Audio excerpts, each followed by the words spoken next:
Olá pessoal, eu sou a Dani. E eu sou a Nídia. Nós somos terapeutas ocupacionais e nesse vídeo iremos falar um pouco sobre como as habilidades motoras finas se desenvolvem. No vídeo anterior, nós falamos sobre o que significa a motricidade fina. Você ainda não conseguiu acompanhar? Não se preocupa que a gente deixou aqui no card. Quando pensamos em desenvolvimento das habilidades motoras, é sempre mais fácil a gente lembrar os marcos motores globais. Já os marcos motores de motricidade fina, a gente às vezes acaba esquecendo, né? O que são esses marcos de motricidade fina? Alcançar um objeto, soltar de forma voluntária esse objeto e o movimento de pinça. Mesmo um sendo dependente do outro, é importante a gente saber como acontece o desenvolvimento da motricidade fina em cada uma das fases de desenvolvimento da criança, para a gente não correr o risco de exigir demais, né, além da faixa etária, e nem de negligenciar o que é esperado para essa faixa etária também. E é geralmente na fase pré-escolar que as professoras começam a relatar sobre o desempenho motor fino da criança. E também é nessa fase que os pais começam a perceber se tem dificuldades ou não nesse desenvolvimento motor fino. Contudo, é importante lembrar que as habilidades motoras finas, elas se desenvolvem desde o nascimento da criança e há uma constante interação com o desenvolvimento motor global e o desenvolvimento sensorial. Assim, para que as habilidades motoras finas se desenvolvam de uma forma completa, é importante também a maturação das habilidades sensoriais e motoras, como, por exemplo, a estabilidade postural, a questão da coordenação visomotora, a percepção visoespacial, o uso bilateral do corpo, os dois lados do corpo trabalhando de forma conjunta e coordenada, a questão do planejamento motor, entre outras habilidades sensoriais e motoras que vão interferir nessa habilidade motora fina. Ao descrevermos uma escala de desenvolvimento, é importante considerarmos que cada criança tem as suas particularidades. Por isso, geralmente essas escalas elas têm um intervalo etário bem espaçado para abranger todas essas variações. E as escalas elas servem como referência daquilo que é típico, do que é esperado, para então percebermos aquilo que é de dificuldade e atraso. E aí sim buscarmos uma ajuda de um profissional. Com tudo isso em mente que a Lídia falou, vamos agora pensar no desenvolvimento motor fino.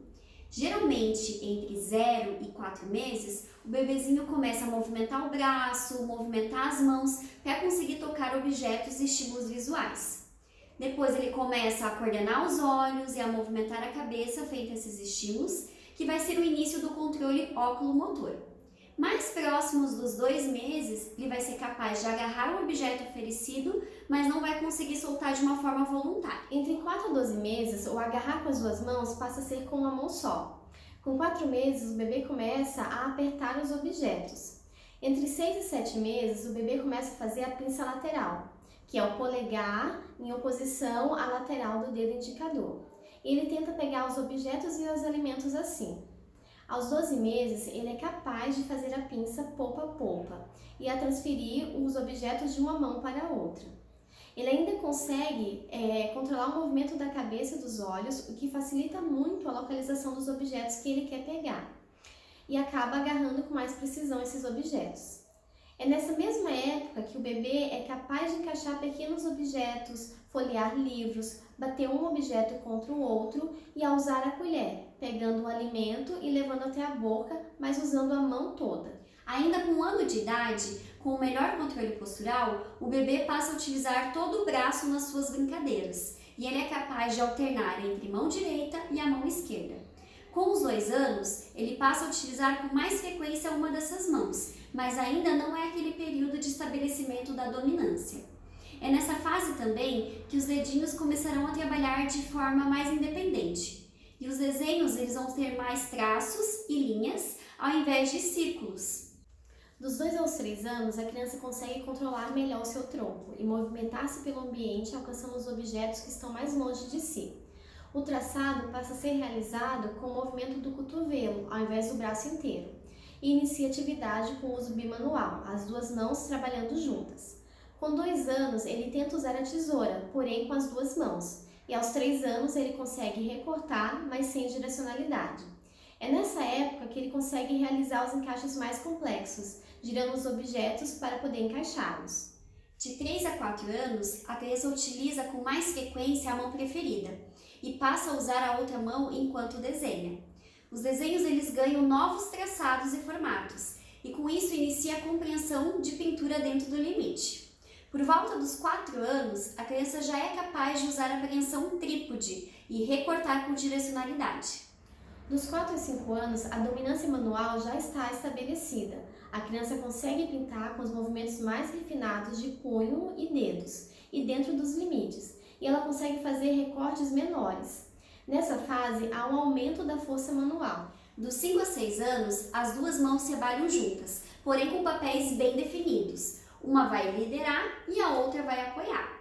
Ao desenhar, realiza movimentos suaves com os dedos e os punhos, além de apoiar o antebraço e o dedo mínimo na mesa. O recorte ele passa a ser mais curvo e variado, pensando em imagens.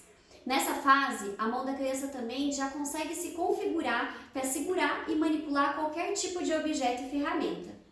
Para que esses avanços aconteçam de uma forma contínua, é fundamental que a criança tenha a oportunidade de se desenvolver num ambiente cercado de experiências sensoriais, tanto com as pessoas quanto com os recursos do ambiente. É através da exploração ativa que a criança vai ter consciência sobre si mesma e sobre o mundo exterior, e assim é uma condição fundamental para que ela desenvolva suas habilidades motoras finas. Esperamos que vocês tenham conseguido compreender a importância das habilidades motoras finas para o desenvolvimento infantil.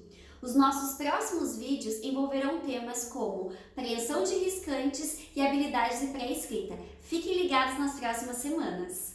E se você gostou desse vídeo, se foi útil para você, curte e compartilha. E também nos siga nas nossas redes sociais, Instagram, Facebook e aqui no canal do YouTube. Até a próxima! Tchau, tchau!